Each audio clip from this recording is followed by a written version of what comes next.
Well, hello, and thank you for joining me today.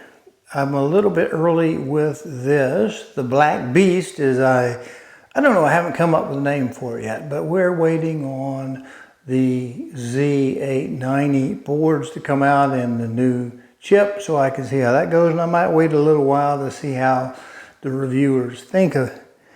Now, this particular case is a Lian Li 011 EVO, which I don't plan on turning any of the lights on, and it's okay. It's certainly big enough for what I want it to do. The thing is, I'm building it in the opposite mode, and one of the things I think they could have done better is down here on the wherever the switch is, they should have given a generic switch instead of writing something on there, you know, like the 0 or the 1 for the power, that sort of thing. That would be universally acceptable versus that. That's a small thing because it won't be turning it off and on very much. What we have at the heart of this, although you know if you watch any of the shows, well, I interrupt myself to tell you this. I have been working on the computer to see if I can get the screen captures a little sharper image, to see if I can't speed up the compiling of the videos from the editor to the finished product, the production. And I'm going to try something a little bit different this time. I'm not going to speed it up, say 10%. I usually speed things up because I talk very slowly. And I figure you can listen faster and it will take less of your valuable time to do this.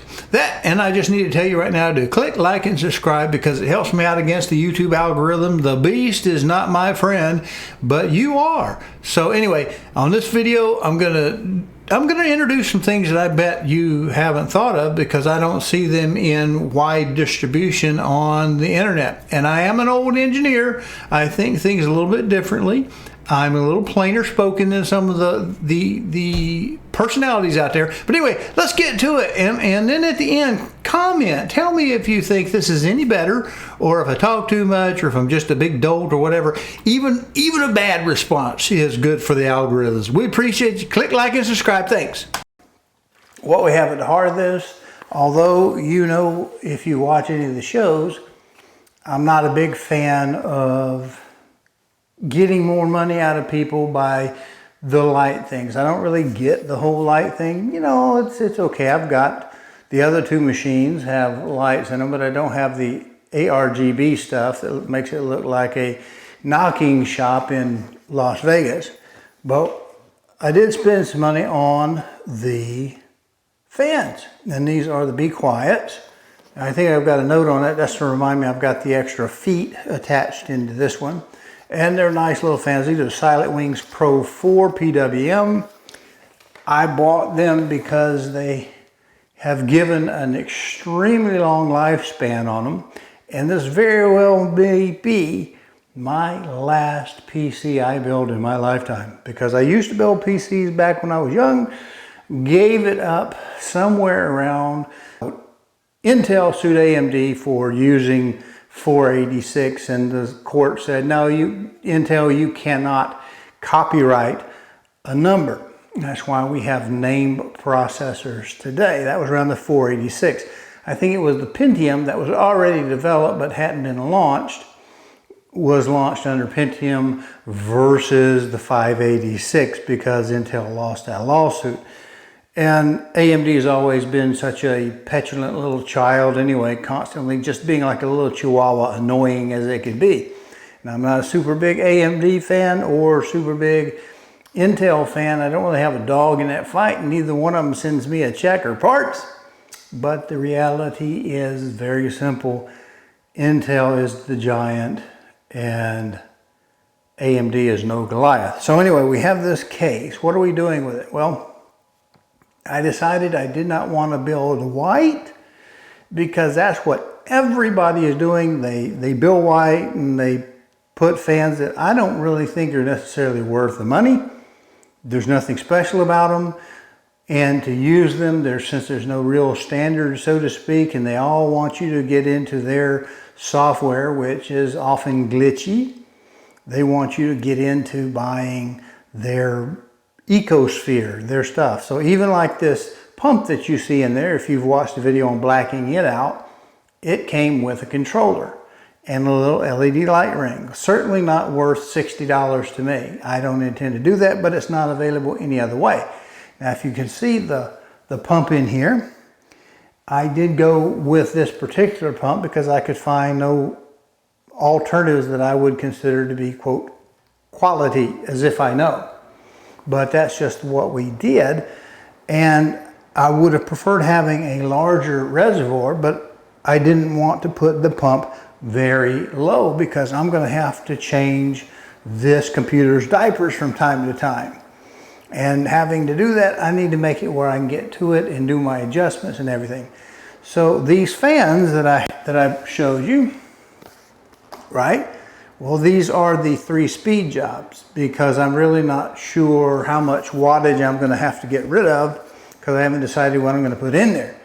And I think Arrow Lake is going to be a lot less power, the watt density on the chip, the top of the chip, the number of watts for that area, I think is going to be diminished somewhat. And that's great if they're able to give the performance we're looking for. What I'm getting out of the rumor mill is that they're doing away with the hyper threading and just going more to a parallel processing type thing. Someone said that a person from Intel said, well, we don't need to make high power processors anymore. The world is moving to AI and GPUs to do the processing, so we don't need all that much. I don't know if that's true or not. But anyway, you see the reservoir is sufficient, so I don't have to mess with it too much. But I do have it raised in this middle position on this 420 all copper alpha cool 60 mil.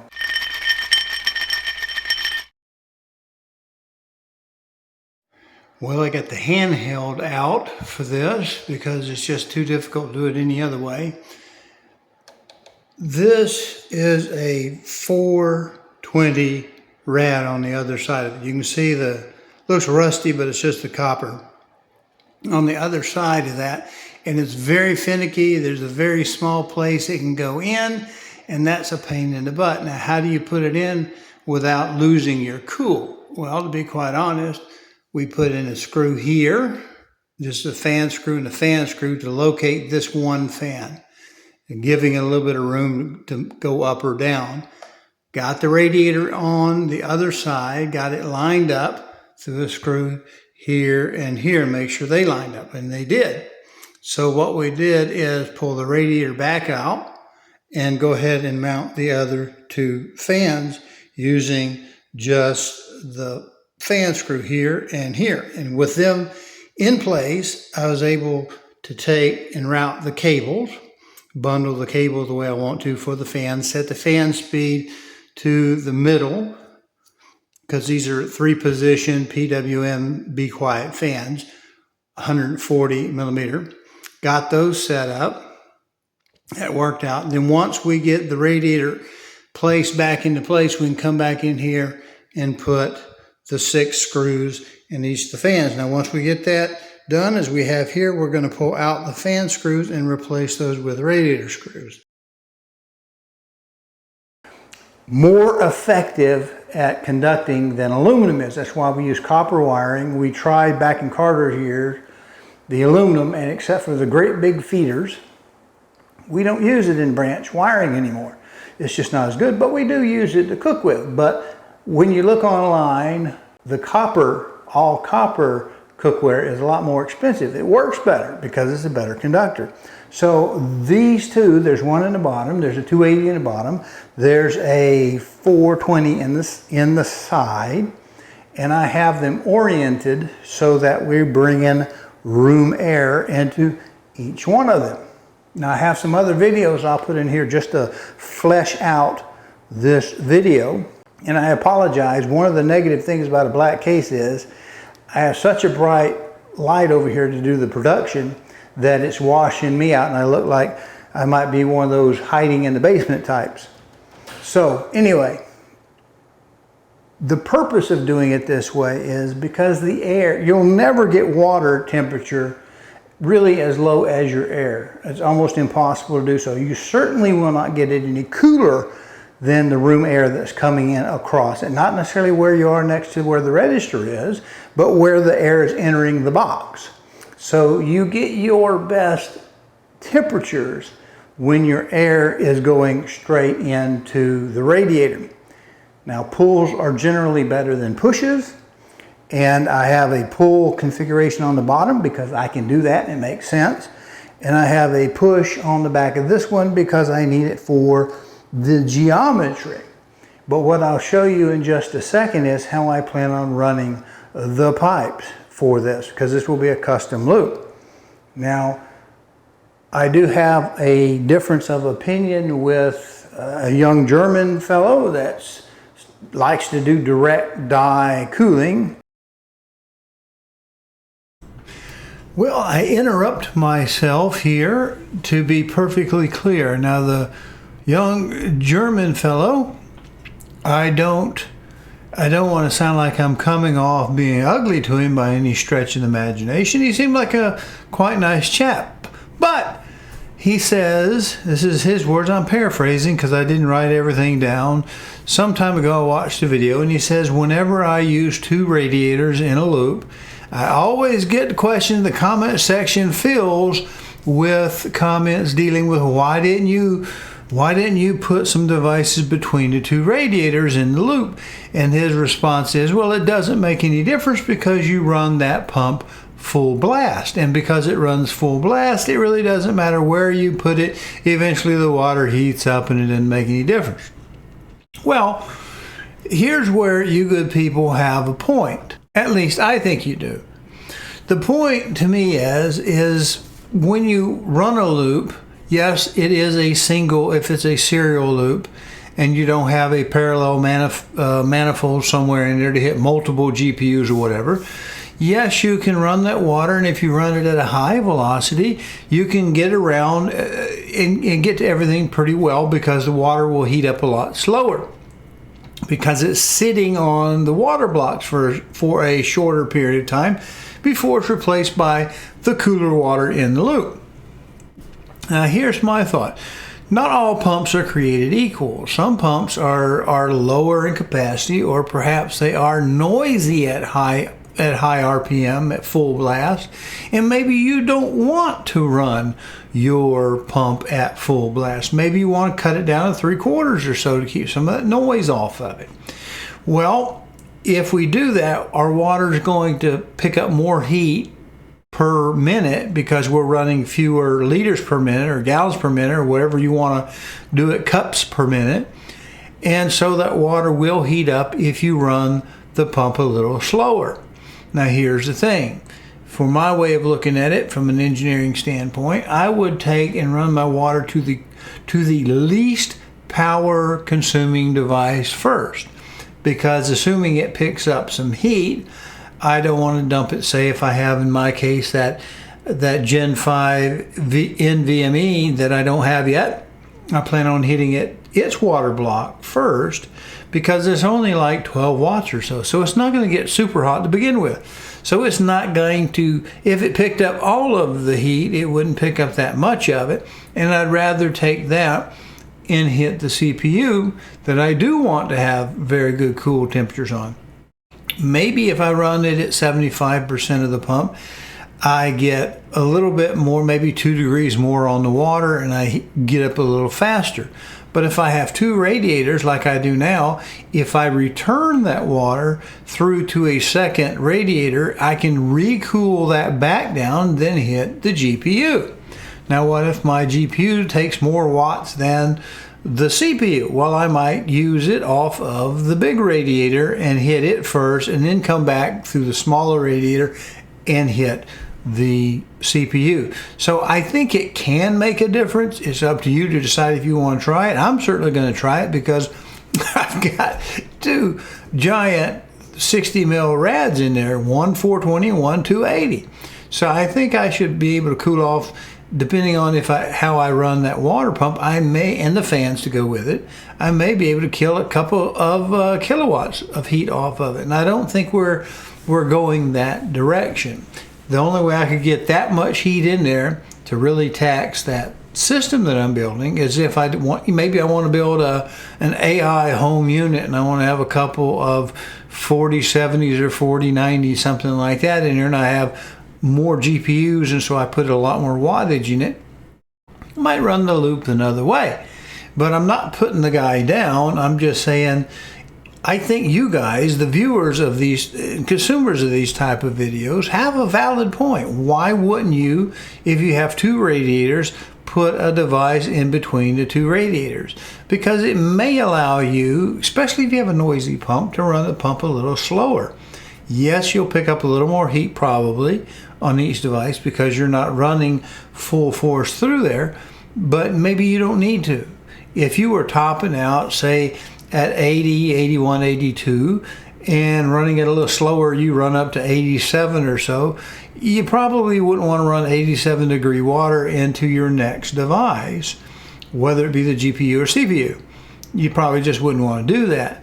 So if you can cool it back down in that time frame, or at least take some of that heat back off, there's really not much difference between doing it at full blast and running it at, say, 3/4, because even if you don't get all of the heat completely back off of it, you're getting some.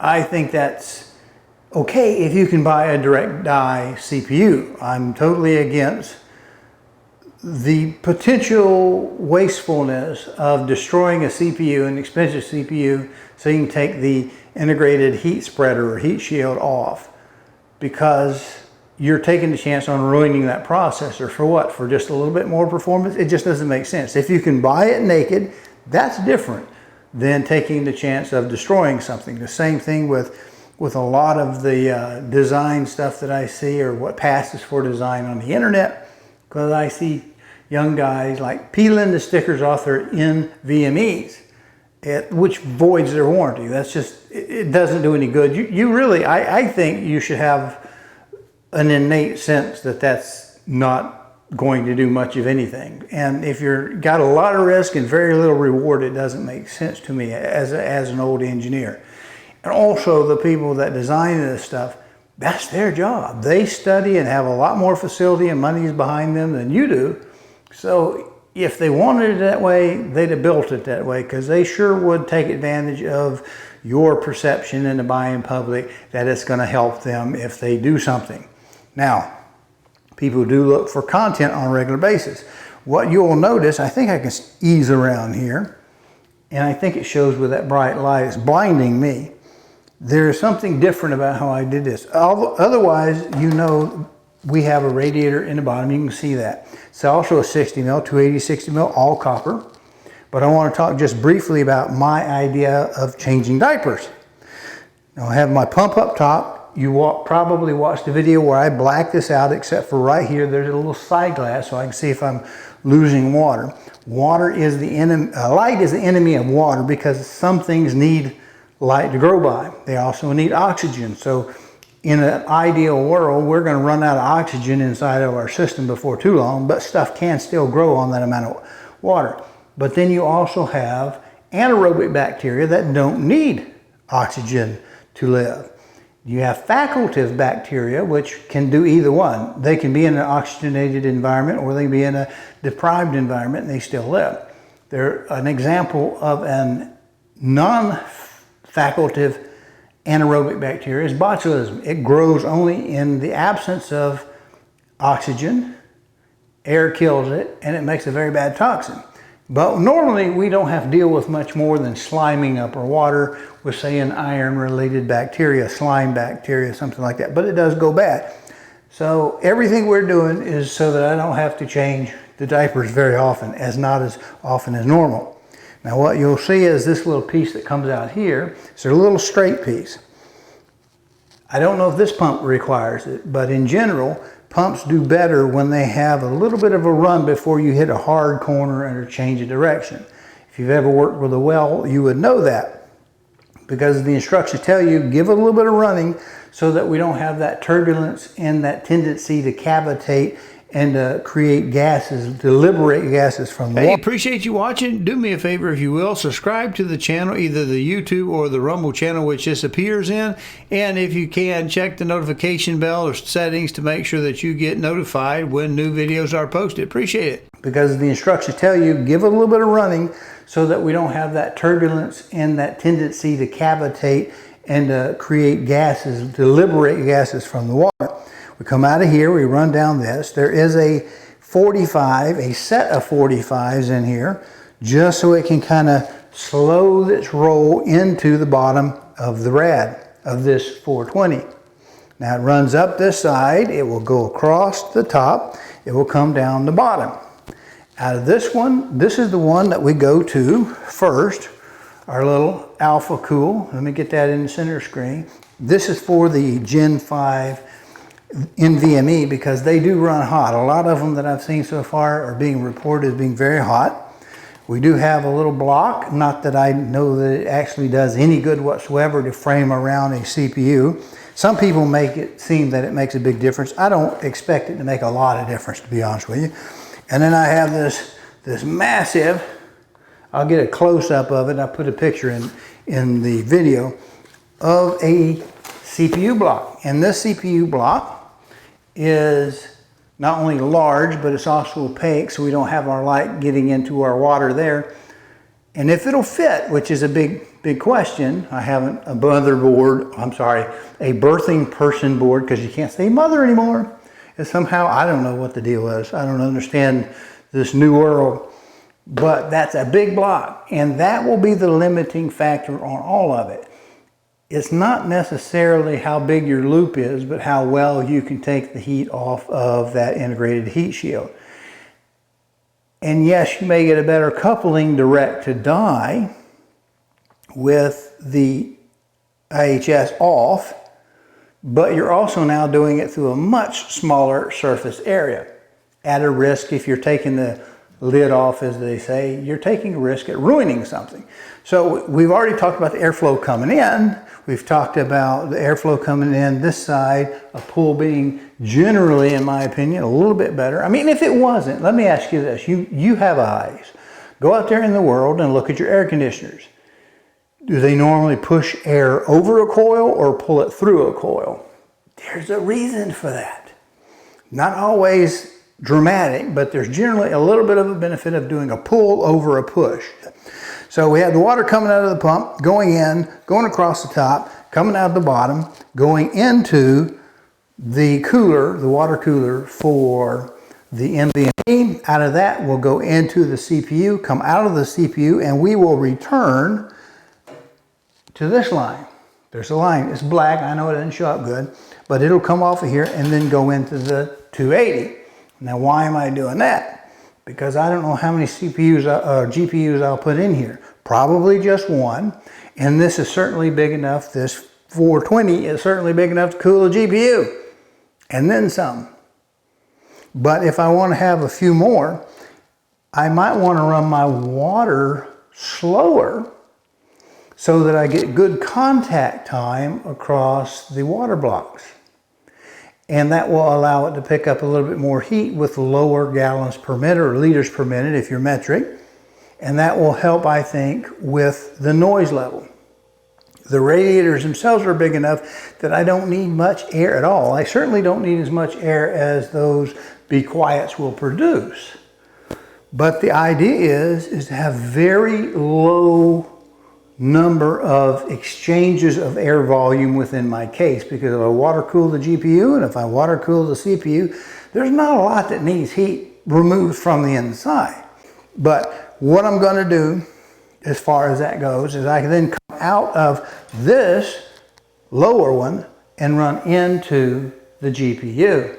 Come out of the GPU and dump into the pump, so that my GPU starts with water that's already pre-cooled by this second rad. And maybe I put a couple GPUs in there, in which case I may route the water from the big one to the GPUs and then use the smaller one for the CPU. That I have that flexibility. I don't even know what I want to do yet, but I've got that much. Now, these guys on top can easily be access to change the speed of the fans. These on the bottom can be accessed easily. The ones in the back are the ones that can't. And that's where that video of the little trick about how do I fit this in there, because it is a tight fit, top to bottom. Now, if you'll notice these connections down here, I told you I got 245s, but there's also another purpose for this. This little piece here that I cut, I made, if I can get my little fingers in here on camera, I made a little piece here to block the air from coming through the short side. So with this plate out, I can wrap this with some tape or some saran wrap, put a dish pan underneath the unit in the sink in there, and then take off this fitting, one of these multiple fittings here and here, and drain the 420. And of course, this one, the 280, has drain plugs I can reach through the hole from the bottom. Now, this is convenient for me. It's a plug, it's a silver plug. I hope you can see it. If not, I'll put a picture up for you. I can fill this rad up by itself. It's going to run around the back until it kind of fills up, take a lot of the air out. This one would be a problem because my fill spots are down here, except that I located and drilled a hole and I used the drain plug as a fill plug. So I can take this loose, I'll show you a picture of it.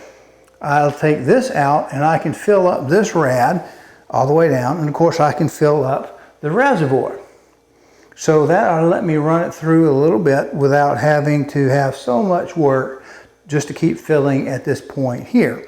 And again, it's easy to drain, because that is the real problem that a lot of people have when they don't change their baby's diapers. It's because it's a pain in the butt. And this dude is gonna get heavy. This beast is gonna be heavy. Now, fortunately, I have my kitchen right up here, the second kitchen up here, where I can put it across there, put something to catch its water, and so I can, you know, dispose of it in an ecologically responsible manner. That's my plan. I hope I haven't annoyed you guys with something that's not completely built. But I'm not a gamer. I don't pick on gamers, but I need a good video editing machine, and I want to build one that will do anything I want to do and not have to throw all of this out the next time I change a motherboard or a processor or something like that. I want it to be big enough to do anything I want it to do with the least amount of effort in the future. And this is a good case for flexibility. It's just a bit dear. The same thing I have with the fans. I think they're good quality fans at the price I paid for 8 of them.